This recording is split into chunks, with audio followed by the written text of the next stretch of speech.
Yes, everyone, what's going on? Stephen Howson. This is Tactical Preview United versus Everton. And of course, we are sponsored by the good folks over at BetBull, and you can find the link for those in the description. We have got a ton of special bets for you. You can get up to £100 in free social bets just for joining up. I'm giving away a Marcus Rashford signed shirt to those who just come and follow me on the app. So come and follow me on there at Mr. Stephen Howson. And we'll be looking at my bets a little bit later on in this preview. But first of all, let's talk about our opposition this weekend then. And that is Everton. Everton have come into this game with quite a little bit of form, let's be honest, and they currently sit 9th in the table. The reverse fixture with them was a 2-1 win for United back in October. This is a side that's been let down by pretty shoddy away form, which means going to Goodison is going to be a bit of a nightmare for us. They are unbeaten in their last 3 at home, where they've beaten Chelsea and Arsenal and drawn against Liverpool. This will be a tough ask for United, I do believe. Didn't concede. They did concede 6 to Spurs back in December, so it's not been perfect for them, and Marco Silva has literally just about overtaken what Big Sam was doing. So it's not been all sunshine and rainbows for him. About a 50% win ratio that he's got going on there. Gylfi Sigurdsson, as you can see, he's the key player that I think for them this week. He is easily their best player. 12 goals and 4 assists in the league, which is as many as Lukaku's managed. Responsible for over a quarter of Everton's goals across all competitions. He did score in the reverse fixture. He's got 4th most through balls in the league, 9th most shots, and 1.9 key passes per game, which puts him ahead of the likes of Paul Pogba by about 25%. Everton are in decent form. They're not going to fear us. They've not really got a lot to play for. They're in that sort of, can you get up as far to that 7th spot, but realistically they're in the mix with all of those outside the top 6 also rans. But this will be a tough game, certainly at home, so we can't take them lightly in any way, shape or form. Now, the United team that I would go with to play against this Everton side, and the United team that I think can get the best out of them, is as follows. I'm going to go with Big Dave in net, as you would, I'm sure, expect. And I can't bring myself to pick Ashley Young, even though I'm pretty sure he probably will be picked. I'm going with Delo at right back. And did you know we had a player called Matteo Darmian? Did you know he played for us? Well, apparently he still does. I don't want to see Rojo there. Rojo at left back terrifies me, more so than Young. So I'm going to throw Darmian in there just to see how we get along. Lindelof and Smalling, I think, have been playing pretty well despite what happened in the new camp earlier in the week. A midfield 4 that I'm going to go with there of Matic, McTominay, Fred, with Pogba giving a bit of a free licence to try and create in the opposition half. Marcus Rashford and Lukaku. I actually think that Lukaku might have made a bit more of an impact in the new camp if he was given the opportunity. So I think that's what the crack is. Team news from United. What Ole is saying. Obviously, we've only won 2 out of our last 4. We are 2 points off the top 4 with 5 games remaining. I think we can do this. I think Spurs are probably going to drop points against City this weekend. We still got Chelsea to play. Arsenal and Chelsea and Spurs are all in the mix in the latter stages of European competition. I do think that we're going to take their eye off the ball a little bit, and I hope that we can capitalise, but we have to do this, and that's why I say the players owe us. The players owe it to fans to turn this around and really give us something that we can cheer about this weekend. We managed to scrape a 2-1 win last weekend against West Ham, which saw us have 42% possession at home. Now, possession's possession at the end of the day, but you shouldn't be conceding possession to West Ham. Football taught by West Ham. It's not really the song, is it? The Barca game was an absolute farce. That's our heaviest defeat in the Champions League since 2007. Ole's come out and he had a couple of things to say about it. He says you have to get on with it quickly and accept that we're out. No shame in going out to Barcelona, which I think is kind of true. The attitude and the effort was good. Lads working together, stuck together, made sure we worked so we can go into these 3 games in a decent state. To be honest, I don't know what he's on about there with that. I'm not sure the attitude was good. All the effort was good. I think it was quite poor, so I'm going to disagree with him on that. He also says that's football. We lost 2 league games since I came in. Those games we shouldn't have lost. The players know what's going to happen, what I expect. It's just football. We've got 5 games to finish it off, and I hope that's what we're going to go and do. Team news-wise, Luke Shaw is obviously suspended, otherwise he'd have been an absolute cert to start in this game. Ander and Eric Bailly might return to the side after they've started back in training. Ollie mentioned Ander is back in training. Eric will be back in training over the weekend. No one out following the Barcelona game. Alexis and Matic could be likely to feature after they've been on the bench. For me, I think the key player for United in this one is going to be Fred. I arguably think Fred he's been our best player over the last 3-4 weeks or so. He's really found himself back in contention following the second leg over in Paris, and he hadn't played in 53 games prior to that, 53 days prior to that, despite not being injured. So I don't know if he's been away working on confidence. I don't know if he's been working on a couple of technical things, but he's come back. He looks fresh. He looks up for it, and I think he could be someone that we look to recover what we lose in Ander Herrera not playing, who I think is suffering from hasn't signed his contractitis. Ollie's spoken about him in the press conference. He said he's growing into his place, his position. It's difficult to come to a new country. He's had loads of difficulties with injuries, little niggles and stuff, but now he's growing into his position, and I'm very pleased with him. The last few games, I think you can see why we believe in him. He's got a great attitude, confidence. He loves to have the ball. A Brazilian with a smile. There's not a lot better, to be fair. Now, against West Ham, he made 51 passes and 15 ball recoveries, which is more than any other single player that we had on the pitch. Against Barca in the first leg, he led us in successful passes and ball recoveries. This is what he's starting to bring to the table, and I'm liking what I'm seeing from Fred. He looks like a whole different footballer. I don't know if he was trying to play him as like a creative playmaker under Jose. Ollie's found him as this sort of like, I know this sounds weird, but deep-lying box-to-box kind of player, someone that's comfortable sitting at the base of the midfield, but likes to get forward in there. And I know I've got Matic alongside him in there, but I think Matic is going to sit just that little bit deeper. I think because Gylfi Sigurdsson and Richarlison are the key players here for Everton, I think you've got to find someone that's going to sit in the half spaces. Fred can do that, and I think Matic can do that. And then we go with a slightly more attacking option with Pogba, giving him that free role up ahead of him. I'm going to come to the Patreon guys now and see what questions you lot have got. No, I'm not. I'm lying to you. I'm going to tell you what my bets are all about. Right, the bets that I'm going for this weekend, then I've got a couple of juicy little bets for you. And that is with the good lads at BetBull. Like I said, link is in the description below. Make sure to get it downloaded and come and follow me over on BetBull. First bet that I am going for then is Manchester United to win 3-1 at Everton this weekend. And you can get a pretty juicy 18-1 at the moment over on BetBull. Like I said, link in the description. If you fancy a little bit of that, I'm going to stick a cheeky fiver on that one. And I'm also going for Lukaku as first goal scorer, which you can get at around about 5-1 at the moment. If you fancy either of those, or you want to see what's going on with the rest of my bets, or even check out the ACCAs that me and Ben are putting on from the Steve versus Ben thing that we're doing in the Thursday Club, like I said, link is in the description. And you can win a Marcus Rashford signed shirt, literally, for following me on the app. All you got to do, click the leaderboard, search my name, Mr. Stephen Howson. Come follow me on the app and you've just been entered. It's as simple as that. And if you like any of my bets, put them on. Make sure to be 18 and over in the UK. And please gamble responsibly. Don't just go absolutely bananas with it. Right then, question time. Let's see what some of you chaps are saying over in the Discord. Let's have a look-see. Could I see Sanchez starting this game, says Three-Headed Hydra? Yeah, to be honest, although I wouldn't be happy about it. That Indian guy says, what do I see being the key difference before and after Paris? What caused the sudden decline in performances since that night? You could argue the Paris performance wasn't amazing. The result was amazing, but the performance wasn't dominant in any way, shape or form, was it? I mean, and Arsenal was after Paris, wasn't it? I think that we deserved more out of that game than we got. I can't put my finger on it. I can't. I think there's probably a combination of fatigue. I think there's a combination of I don't know how you actually would say this. 2 games a week. gives you no opportunities to work on things on the training ground.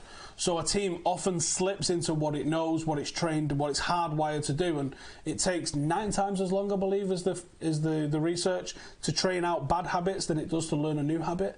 So I think that when we get a full pre-season with Ole, if he's going with this high-tempo style of play, we've seen this repeat itself so many times in the Premier League. When a new manager comes in, he's got a team that's maybe not a high-tempo side, and he tries to make them a high-tempo side. Go look at Klopp's first season.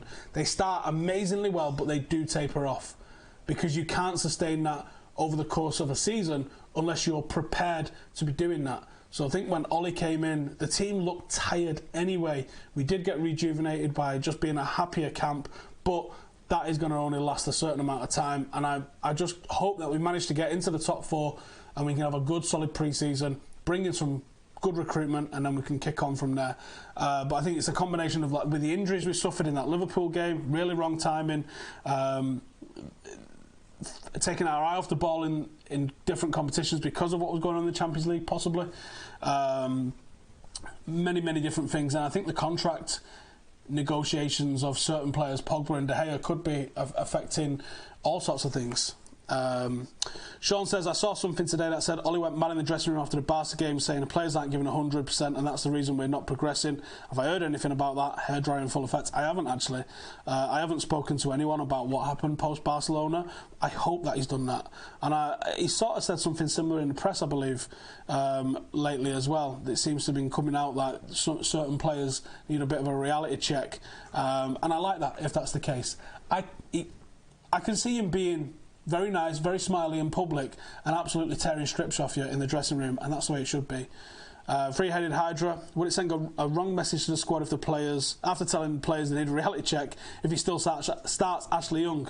For me, yeah, absolutely, because that's got to be one where we saw Eric Bailly put in a poor performance against Paris, and then the guy sits in the stand now, he's done. Are you telling me what the performance that Eric Bailly had is any worse than what we've seen Ashley Young had? At all? No, I totally agree. I think it would be the wrong message, but unfortunately, and I was really tempted to put him in today, either left or right back, Leo Connor is one that I would definitely promote at the moment, to the bench at least, to give us a bit of an option, because I honestly think that the time has come for Young. It's beyond a joke how he's still getting games for United at the moment. It's beyond an absolute joke. Ethan Laird is injured. He's got a little bit of a niggle. He's working on trying to be right for pre-season. Brandon Williams has broke his arm. Those two have ruled themselves out. They would probably be certainties to have got minutes before the end of the season if it wasn't for that. So Leo Connor's the other one that's in the mix, I think. He's got a good opportunity to do something here if he gets the opportunity. So I hope he gets the opportunity. There's a lot of Gary Neville about him. I like him. He's a good footballer. Matt, do you think we'll see a refreshed tactical approach from Ole? Don't think his tactics have been that bad, personally. Second, considering what he said in the presser, do you think it's likely they're never to give youth a chance? I think the pressure's so on that they almost bottle it playing the youth, and I think that's wrong, because I do think that you can put youth in and they can make a big impact. We've seen it happen time and time again. I'd love to say that, but the evidence on what's happened up to date doesn't suggest that. When he puts them on the bench, he plays them, which is mad, isn't it? But he just doesn't put them on the bench enough. Refreshed tactical approach. I don't think there's been enough time since the Barcelona game ahead of this one, to be honest with you. And I don't think there's enough time between now and the end of the season to really see anything majorly different, because there's just too many games, too frequently to do that. I think it'll be a case of, we'll still look to try and play on the counter. Everton like to have a bit more possession at home. Let's try and play into a system that works with that. Connor, should a youth play instead of young due to his constant errors? Yes or yes? Yes. Time to unleash the youth? Yes. He won't know. Connor, are we going to get a decent performance to celebrate my birthday on Sunday? Well, happy birthday for Sunday, Connor. I hope so. I don't even know what username that is. It's just a load of lines. I know you can never rule things out, but considering Dortmund's position and bargaining power and Ned's negotiating, can we assume Sancho isn't this sorted right winger? So the likely candidates: Chiesa, Lozano, Pepe, maybe Depay, who would have a better chance at succeeding at United. Honestly, I am trying every resource. If you don't know what we're on about, there's a little bit of talk going on. It's not a lot of talk, but there's a little bit of talk that we've boxed off a right winger. Sorry, we have also potentially boxed off another position. Patreon group, we're having a big discussion about that, amongst other things. If you like that sort of info, then the link for Patreon is in the description as well, to come and find out what we're talking about. But supposedly we've signed someone for right wing. That's all I know at the moment. I don't know who it is, and I am trying my damnedest to find out, and all I'm getting is winks off people, so we'll see. Would I rather start Young the remainder of the season or no pizza for a year? I could probably do with a year off pizza, couldn't I? So let's have that one. Thinking of this fixture a few years ago when Marshall had a stormer, would I say he's improved or stagnated or regressed? I think he plays within himself a lot. I'd like to see a lot more movement off the ball. His touch is fantastic. His dribbling is second to none in this squad, possibly even in England. But he doesn't. He's not proactive enough off the ball. I think he was taught something by Van Gaal. If you look at him at Monaco, he didn't play like this at Monaco. There's something very Van Gaalish about the way he stands in a pitch, and I hope that Ole can get it out of him, because Ole's movement was second to none. Sean says, despite losing to shitty Fulham, Everton have been okay, taking 10 points from the last 6 games. How do we stop Sigurdsson, who for me is their best player? I think you put someone, or like I've done, go for a couple in and around there, because obviously you've got Richarlison as well. Walcott likes to try and get into those spaces and then in behind the defence. Calvert-Lewin doesn't operate as a straight number 9, so they like to play a little bit off the defence, which is probably good for us, but that means that you probably have to put a couple of people in that area to choke it up a little bit and make it difficult for them. They're going to be a tough ask for us at home, but I think we can get it done. I also hope we can get it done, because we are absolutely forgetting about top 4 if we cannot get it done. Let's see what you guys are saying there in the mixer. Marshall is nowhere near the dribbler that Sterling or even Hazard is. Go watch him, mate. Go watch him. The ball is glued to his foot. His dribbling is absolutely phenomenal. You just don't get to see it too much when he plays for United versus those other two. Rasmus says, just want to say, keep up the great work on Patreon. Have a great Easter. You too, my mate. Would I have Koulibaly or Alderweireld? Both, please. Players should get no more than 150k with bonuses for competing for major honours. Unfortunately, I mean, this goes back to what City was playing. They was paying Jolie and Lescott like 150 grand a week or something bananas like that. What happens is there's always an arms race, and if you don't pay it, if there was a limit now on Premier, which is illegal by the way, that you can pay they can't have caps, they're illegal. If you have somewhere where you go, we only pay 150, well, Spain will go, well, we'll pay 200, or somewhere else will say we'll pay you 200, and then everyone goes there. Liam says, Steve, I think it's more important to get players out of the club to make a statement. Yes, I totally agree on that one. I totally agree that there's players that have got to get out. Who would I take at United out of Koulibaly or De Ligt? I'll take whoever you don't want out of them two, because the choice of them two, there's no bad choice. I'll have whoever you don't want. How about that? Because there would be a huge improvement. Can you imagine them together? It sounds like De Ligt's going, doesn't it? And I would absolutely love De Ligt to come to United. I just don't think so. What about Demi Mitchell as a left back? Still learning his game. Excellent in the final third because he's a number 10. But I think he's still injured at the moment, unfortunately. We don't buy in summer, nothing. What? We won the penalty against West Ham because Marshall was thrown goal and crapped himself. He stalled, looked very unsure, needs a confidence boost. Probably does need a confidence boost, but he's not playing like it, is he? So, I don't know. De Ligt is defo going to Barca, says Jack. It's a well-worn path, isn't it, Ajax to Barcelona, so it wouldn't shock me in the slightest if he was. Verratti or Kante? I think we need a Verratti, to be honest with you. Well, there you go. That is going to be my little preview. Nice and short and sweet. Thank you guys for joining us. Make sure to check out BetBull. The link is in the description below. Come and follow me on there, Mr. Stephen Howson. And I guess we'll see you post-Everton in the United review. Me and Joe will be here dissecting everything in the game. Leave us your score predictions, first goal scorer, what starting 11 you want to see, and let's be honest, man, who needs to be dropped. See you in the next one. Laters.